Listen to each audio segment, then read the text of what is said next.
औज़ुबिल्लाहि मिनश्शैतानिर्रजीम बिस्मिल्लाहिर्रहमानिर्रहीम। अस्सलाम वालेकुम डियर स्टूडेंट्स। अल्लाह पाक से नेक उम्मीद है कि आप सब अल्लाह के करम से खैर खैरियत से होंगे, खुश होंगे और अपनी छुट्टियों को खूब इंजॉय कर रहे होंगे और कोरोना से बचाव की तदाबीर भी बखूबी तौर पे कर रहे होंगे। और नमाज का भी जैसे आपको पता है कहा जाता है और इंशाअल्लाह हम भी इसके हवाले से पूरी कोशिश करते हैं कि अपनी नमाज़ें भरपूर तरीके से अदा करें। और आप भी, मुझे इस बात की कभी उम्मीद है कि आप लोग भी अपनी नमाज़ों को भरपूर तरीके से अदा कर रहे होंगे और बाकी ये नेक अमाल हैं अपने, वो उन पे बखूबी अमल कर रहे होंगे। बेटा जैसे आपको पता था, बताया गया है कि हमने अपना चौथा चैप्टर जो था कंप्यूटर साइंस का, वो अल्लाह के हुक्म से कंप्लीट कर लिया है। उसके अंदर जिस किस्म की, किसी भी किस्म की आपको क्यूरी हो, क्वेश्चन हो या कोई मसला मसाइल हो, तो आपने वो मज़ीद उसके बारे में क्वेश्चन कर लेने हैं। जब भी आपका दिल चाहे, जब भी आपको इजी हो, आप क्वेश्चन कर सकते हैं व्हाट्सएप नंबर पे या कमेंट्स के अंदर, तो इंशाल्लाह उसका आपको जवाब दे दिया जाएगा। आज हम एक नया चैप्टर स्टार्ट करने वाले हैं। ये भी थोड़ा सा टेक्निकल है और बड़ा इंटरेस्टिंग है, क्योंकि जैसे कि आपको पता है कि हम कंप्यूटर साइंस को काफ़ी अर्से से पढ़ रहे हैं और इसके बारे में थोड़ी बहुत जितनी भी आपके कोर्स के अंदर मालूमात थी, वो सारी की सारी आप तक पहुंचा दी गई हैं। ठीक हो गया। तो अब जो थोड़ा सा आगे एडवांस लेवल पे हम थोड़ा सा जा रहे हैं इसमें, वो एडवांस लेवल क्या है कि कंप्यूटर का आर्किटेक्चर क्या होता है, उसकी ऑर्गेनाइजेशन कैसे होती है, ये काम कैसे करता है और उसके अंदर लेवल्स क्या होते हैं। इसके अंदर जो कंपोनेंट्स के हम नाम पढ़े थे कंप्यूटर के कोर्स के स्टार्ट के अंदर ही, और कुछ दरमियान में जो जो इसके अंदर कंपोनेंट्स यूज़ होते हैं, जिनका ज़िक्र हम थोड़ा बहुत कर चुके हैं पहले भी, लेकिन इस चैप्टर के अंदर हम थोड़ा सा इसको एडवांस लेवल पे थोड़ा सा मज़ीद आगे डिस्कस करेंगे कि ये आर्किटेक्चर, इसका डिज़ाइन, इसकी वर्किंग कैसे होती है, इसके अंदर प्रोसेसेस कैसे चलते हैं, इसके अंदर जो कंपोनेंट्स हैं वो आपस में कनेक्टेड कैसे हैं और आपस के अंदर इनकी कम्युनिकेशन कैसे होती है। तो ये एक बड़ा दिलचस्प सा मरला है कंप्यूटर के अंदर और बड़ा टेक्निकल सा भी है और ये आप कह सकते हैं कि इंटरेस्टिंग एक टॉपिक है। इंशाल्लाह इसके अंदर आपको सीखने को भी बहुत कुछ मिलेगा और साथ साथ इसमें आप देखेंगे कि ये कंप्यूटर को थोड़ा सा एडवांस लेवल पे हम जाके थोड़ा सा टच देंगे। बाकी इंशाल्लाह वक्त के साथ साथ जो भी क्यूरीज होंगी, प्रॉब्लम्स होंगी, वो आप उसके अंदर सॉल्व कर लेंगे। तो कुछ चीज़ें तो मैं आपको यहाँ पे वर्बली समझा रहा हूँ दूँगा और साथ साथ इसके आपको जो भी डायग्राम्स हैं या जो भी चीज़ें होंगी वो आपको स्क्रीन पे आपको चीज़ें शो हो जाएंगी कि ये कैसे काम करता है। सबसे पहले तो हम देखते हैं कि कंप्यूटर है क्या। हम शुरू से पढ़ते आ रहे हैं, कंप्यूटर हमारे पास एक प्रोग्रामेबल मशीन है। और मशीन का आपको पता मशीन क्या होती है। मशीन हमारे पास ऐसा इंस्ट्रूमेंट होता है, ऐसा तरीकाकार होता है जिसको हम क्या करते हैं, इनपुट देते हैं और इनपुट को वो मशीन प्रोसेस करती है। प्रोसेस करने के बाद वो हमें कुछ ना कुछ आउटपुट देती है। एक सीक्वेंस है, इसके अंदर कोई भी सीक्वेंस मिस हो जाए तो हम उसको मशीन नहीं कहते या हम उसको कंप्यूटर नहीं कह सकते। अब कंप्यूटर भी एक मशीन है और कौन सी मशीन है, ये भी हम जानते हैं कि एक इलेक्ट्रॉनिक मशीन है। ये इसके अंदर इलेक्ट्रॉनिक्स यूज़ होता है। इलेक्ट्रॉनिक्स से मुराद क्या है, जिसको हम इलेक्ट्रिसिटी देते हैं। और इलेक्ट्रिसिटी से क्या होता है कि चीज़ों को प्रोसेस करता है, इनपुट लेता है, उसको मैनिपुलेट करता है, कन्वर्ट करता है और फिर हमें क्या करता है, डिस्प्ले करता है या आउटपुट दे देता है। तो ये एक सारा प्रोसेस, सिंपल सा प्रोसेस है जिसको हम क्या कहते हैं, ये हमारे पास कंप्यूटर है। और अब बात करते हैं और आर्किटेक्चर क्या होता है। आर्किटेक्चर हमारे पास आप कह सकते हैं कि व्हाट टू डू, हम क्या करने जा रहे हैं।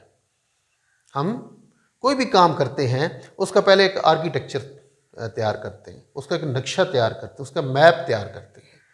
तो वो बेसिकली हमारे पास एक लॉजिकल कंडीशन होती है। लॉजिकल कंडीशन से मुराद ये होती है जो हमारे तस्वुर में, हमारे ख्याल में जो चीज़ होती है, जिसको हम परफॉर्म करने जा रहे होते हैं, हम उसको कहते हैं कि हमारे पास लॉजिकल चीज़ है, कोई कंसेप्चुअल चीज़ है जो हम समझ रहे होते हैं। हम उस समझ को, उस ख्याल को, उस बात को हम क्या करते हैं, कहीं पे इम्प्लीमेंट करते हैं, ड्रॉ करते हैं, तो वो हमारे पास एक आर्किटेक्चर बन जाता है। ये किसी भी काम करने से पहले का जो प्रोसेस होता है उसको हम आर्किटेक्चर कहते हैं। जैसे आम जिंदगी के अंदर देखें तो हम अगर कोई बिल्डिंग बनाना जा रहे हैं या कोई भी चीज़ बनाने जा रहे हैं तो हम उसको पहले डिज़ाइन करेंगे। तो जो डिज़ाइन होगा, एक हम इसको कह सकते हैं कि उसका जो पहले स्ट्रक्चर तैयार कर रहे होते हैं हम कि ये किस तरह की चीज़ होगी, तो वो हम अपना डिज़ाइन या अपना कंसेप्ट लेके किसी आर्किटेक्चर के पास जाएंगे। जो हमारा आर्किटेक्ट होगा वो उसके पास लेके जाएंगे। आर्किटेक्ट क्या करता है, फिर हमें उसका एक प्रॉपर डिज़ाइन तैयार कर, मैप तैयार कर, नक्शा तैयार करके देता है कि ये वाली चीज़ आपने इस तरह कंस्ट्रक्ट करनी है। तो कंप्यूटर भी हमारे पास एक मशीन है। जब ये मशीन बनाने लगे तो उसका एक कोई ना कोई पहले एक डिज़ाइन तैयार किया गया था।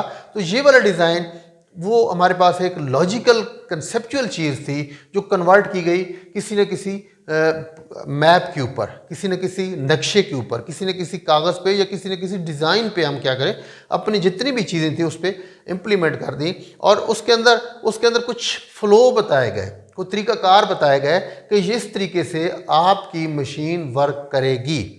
तो ये बेसिकली हमारे पास का कोई ना कोई एक स्ट्रक्चर होता है, आर्किटेक्चर होता है। तो ये चीज़ें हमारे कंप्यूटर के अंदर हमें चीज़ों के बारे में बताती हैं कि ये चीज़ किस तरह काम करे, इसकी प्रोसेस क्या है, इसके अंदर प्रोसेसिंग क्या हो रही है, इसके अंदर तरीक़ाकार क्या अख्तियार किया गया है, इसके अंदर स्टेप्स कौन से अप्लाई किए गए हैं, जिससे क्या होता है कि हमारा एक प्रॉपर तरीके से काम हो रहा होता है। अब ऑर्गेनाइजेशन इसमें फिर आ जाती है। ऑर्गेनाइजेशन से क्या मुराद है कि हम मुख्तलिफ कंपोनेंट्स को जोड़ते हैं, एक दूसरे से अटैच करते हैं। क्योंकि आपको पता है कि कंप्यूटर डिफरेंट कंपोनेंट्स से मिल के बनता है, डिफरेंट पार्ट्स होते हैं इसके, हार्डवेयर के पार्ट्स होते हैं, सॉफ्टवेयर के पार्ट्स होते हैं। ये इंशाल्लाह मज़ीद डिस्कस करेंगे आगे भी। तो इसके अंदर क्या होता है कि ये हमारे कुछ पार्ट्स होते हैं जिनसे मिल के हमारा कंप्यूटर क्या होता है, डिज़ाइन होता है। जैसा कि आप जानते हैं कि कंप्यूटर के अंदर एक मदरबोर्ड होता है। मदरबोर्ड क्या करता है, जो सारे के सारे कंपोनेंट्स होते हैं उनको अपने साथ अटैच करके रखता है। अब इसको मदरबोर्ड क्यों कहते हैं? जैसे आपने देखा होगा एक मुर्गी क्या करती है कि अपने सारे बच्चों को अपने पास इकट्ठा करके रखती है। और इसी तरह एक मदरबोर्ड जो होता है, हमारे पास एक इलेक्ट्रिकल सर्किट बोर्ड होता है जिसके ऊपर मुख्तलिफ कंपोनेंट्स लगे होते हैं, और वो कंपोनेंट्स क्या करते हैं, आपस में कम्युनिकेट करते हैं।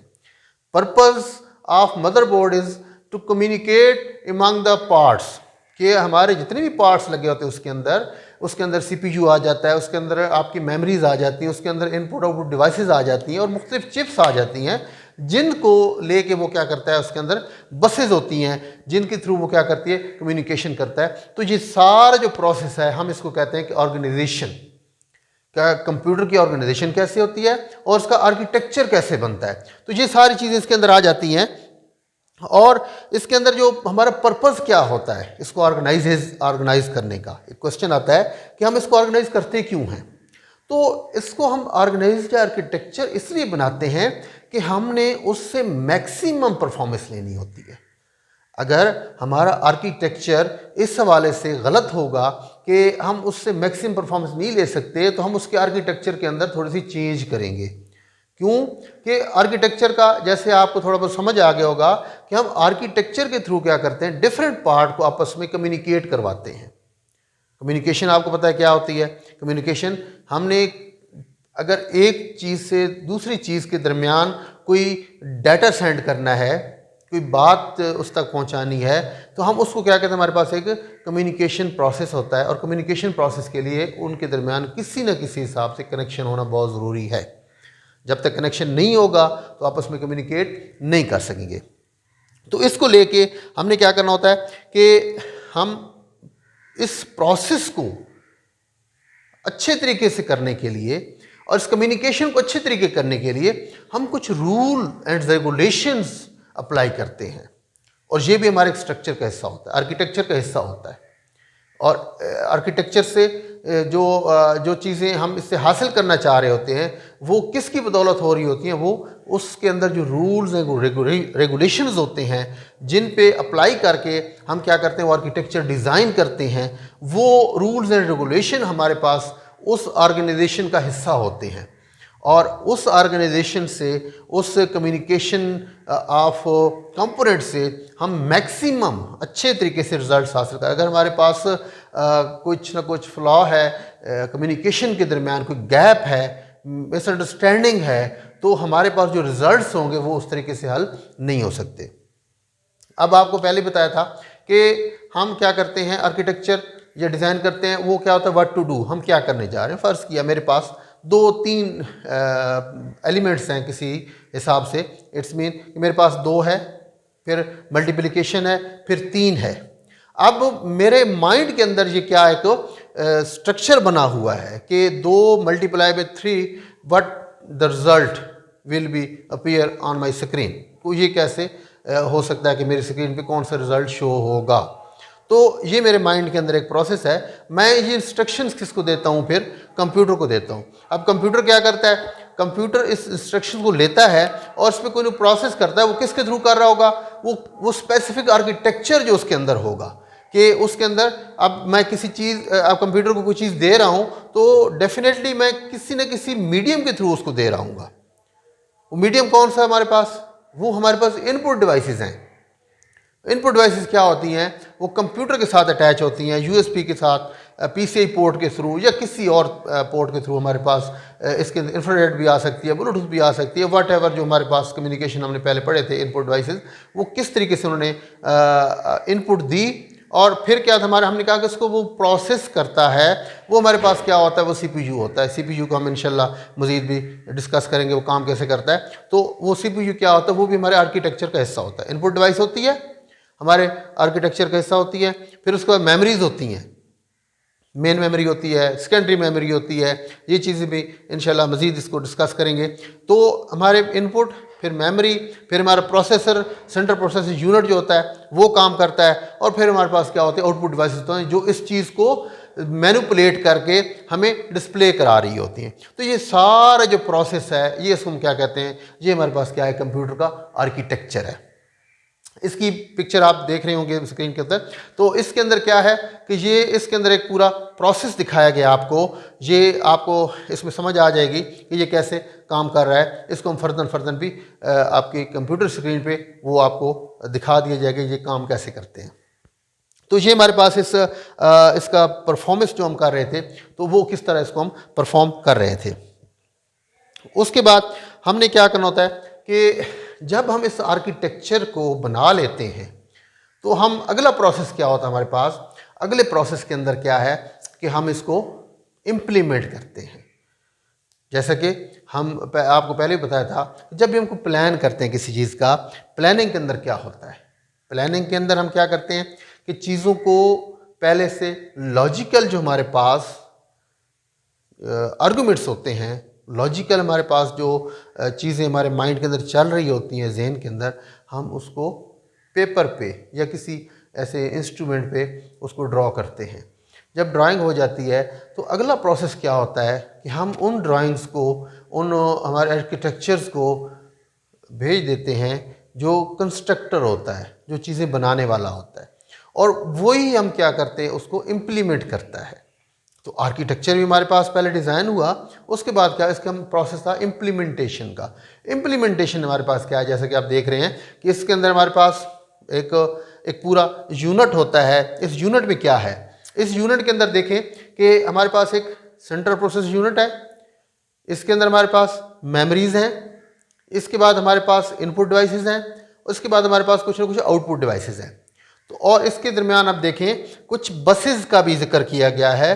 तो ये बस क्या है, बस आपको पहले ही बताया था कि ये हमारे पास कम्युनिकेशन के लिए एक चैनल इस्तेमाल होता है, हम इसको बस कहते हैं। तो ये मुख्तलिफ़ किस्म की डाटा बस इसके अंदर शामिल होती है, कम्युनिकेशन बस होती हैं इसके अंदर। तो ये हमारे पास क्या है, एक हमारे पास इसको मुकम्मल हमने इसको क्या किया, एक स्ट्रक्चर बना के आपको दे दिया है, किस तरह हमारे पास जो इसकी ये प्रोसेसिंग होती रहती है।